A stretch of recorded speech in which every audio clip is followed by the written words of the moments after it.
palavra do Senhor hoje encontra no livro de Jó, capítulo 29, versículo de 1 a 4.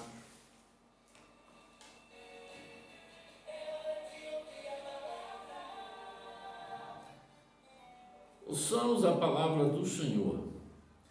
Jó lembra-se do seu primeiro estado feliz. Prosseguiu Jó no seu discurso e disse: "Ah, quem me dera ser como fui nos meses passados, como nos dias em que Deus me guardava, quando fazia resplandecer a sua lâmpada sobre a minha cabeça, quando eu, guiado por sua luz, caminhava pelas trevas, como fui nos dias do meu vigor, quando a amizade de Deus estava sobre a minha tenda." E ele vai dizer mais no 5: "Quando o Todo-Poderoso ainda estava comigo e os meus filhos em redor de mim." 6: "Quando eu lavava os meus pés em leite e da rocha me corriam ribeiros de azeite. Quando eu saía para a porta da cidade e na praça me era dado sentar-me, os moços me viam e se retiravam, os idosos se levantavam e se punham em pé, os príncipes reprimiam as suas palavras e punham a mão sobre a boca. A voz dos nobres emudecia e a sua língua se apegava ao paladar. Ouvindo-me algum ouvido, esse me chamava feliz, vendo-me algum olho, dava testemunho de mim." Parar por aqui. Jó. Muitos dizem que, e eu até creio que é assim mesmo, que quem escreveu o livro de Jó foi Moisés, né? Porque quando Moisés teve 40 dias e 40 noites no cume do Horebe com Deus, e Deus passou para ele toda a informação de como tudo foi criado, e ele então escreve o livro da criação. Porque pergunto a você que está me ouvindo, que outra explicação teria se Deus não tivesse falado com Moisés? Moisés era culto, né? Moisés era um homem que escrevia, lia e tinha um conhecimento profundo de todas as coisas. Foi preparado para ser o próximo faraó do Egito, então tinha que ser muito culto, passando pelas melhores escolas daquela época.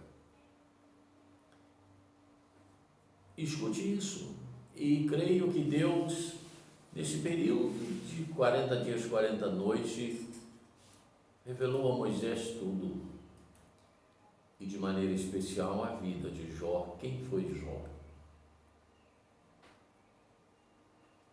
Muitos estudiosos acham que Jó foi um rei em Edom, naquela região, né, de Uz, que estava ali, né, próximo, e que ele era procedente, né, de Edom,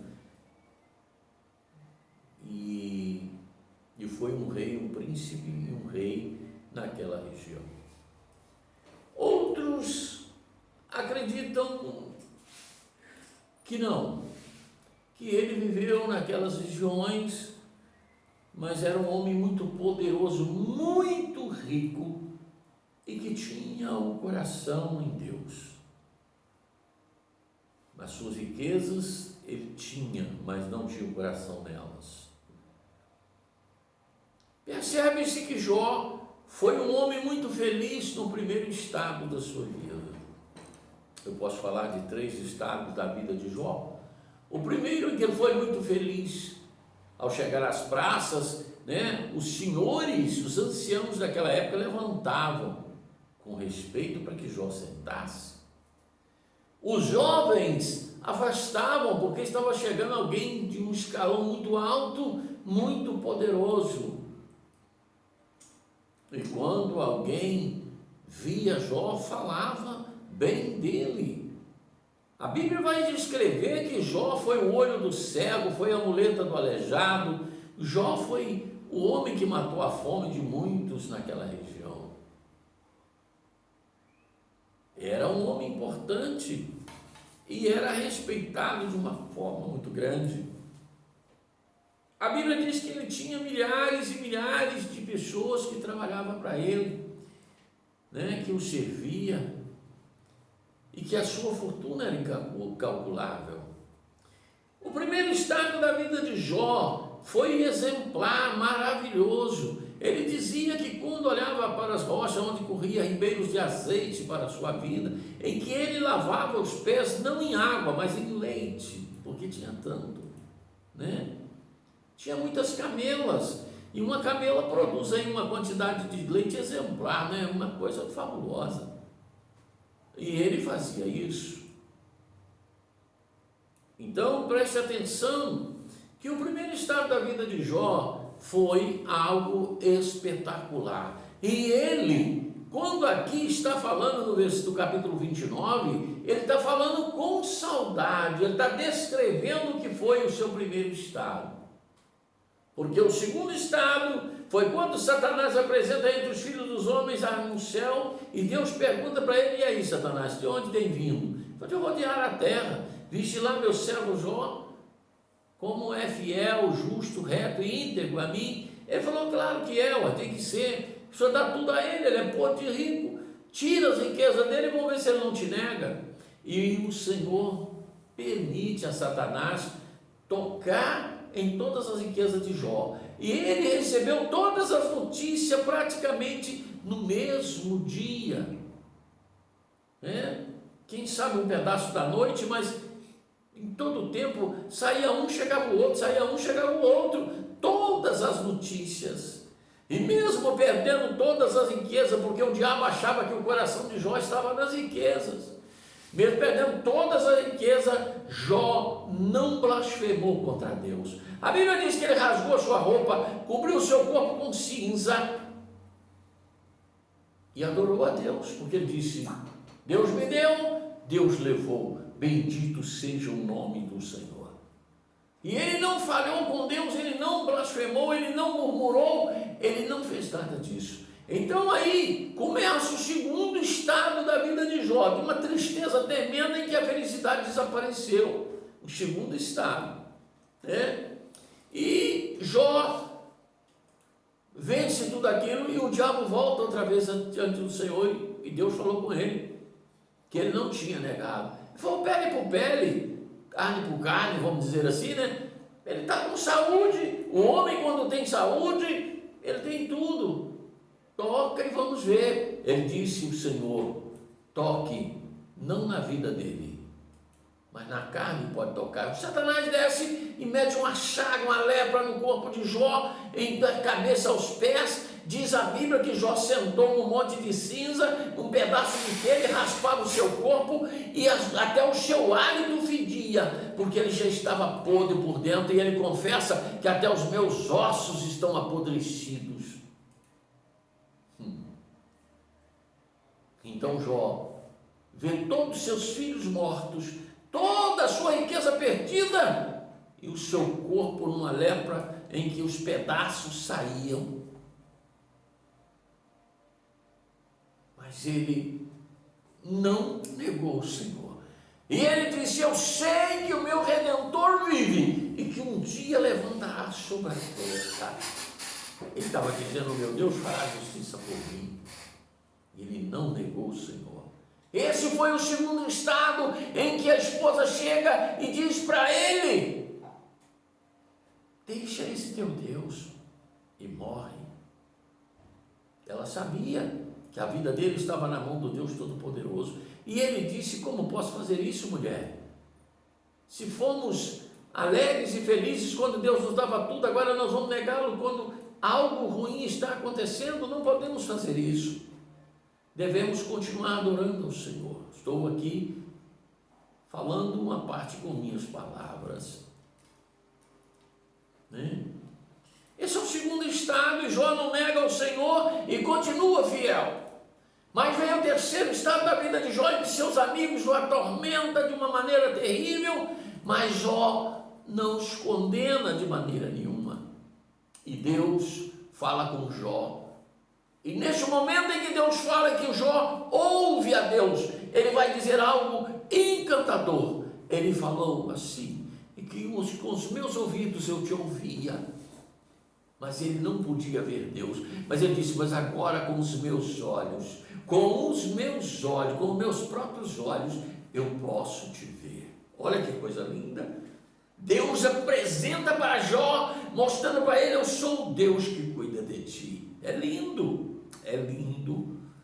Então ele pede para que ele ore pelos amigos, entre aspas, e ele ora por eles. E naquele momento Deus vira o cativeiro de Jó, o terceiro estado.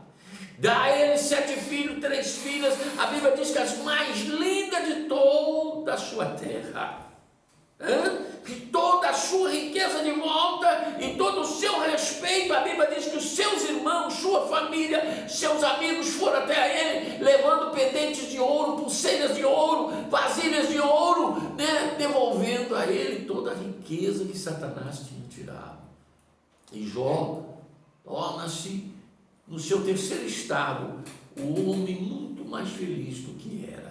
Por que mais feliz? Porque ele passou por uma experiência tremenda. Ele viveu um momento muito terrível na sua vida, mas ele não negou a Deus. Ele continuou com o seu coração em Deus, sabendo que o seu Redentor vive e que um dia levantaria sobre a terra como levantou, e pôde aparecer a ele, para que ele pudesse ver. Ele disse, com os meus olhos eu posso vê-lo. E no momento em que ele viu, o Senhor mudou o seu cativeiro. Sabe o que acontece? Todas as riquezas da terra não pôde, e nem tem como comparar em ver aquele que é o dono dos céus e da terra, dono da minha, da sua vida, diante de mim, diante de você, diante de Jó. Como foi, como é que aconteceu? Então Jó pode perceber que a experiência valeu a pena, porque da experiência veio uma convivência, veio a intimidade, veio uma proximidade com Deus, como ele nunca tinha tido.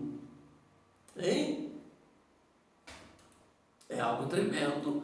E eu quero te dizer nessa noite de quinta-feira, as experiências que você tem vivido estão te aproximando de Deus, assim como aproximou Jó, assim como já nos aproximou e vai nos aproximar mais ainda. Então que você não desespere com aquilo que está acontecendo, porque o Senhor permite acontecer as provas. Mas eu te digo, quando nós estamos caminhando no deserto, saiba que não estamos caminhando sozinho, porque aquele que nos chamou, ele está conosco, passando pelo deserto, desviando os escorpiões, desviando as cobras, desviando os lagartos venenosos, desviando os buracos, desviando de tudo, para que um dia, quando você começar a subir e chegar ao alto da montanha, no cume dela, você vai poder vê-lo, não com os meus olhos, mas com os seus olhos, assim como eu quero ver, e acredito que eu vou ver o nosso Senhor e Salvador Jesus Cristo.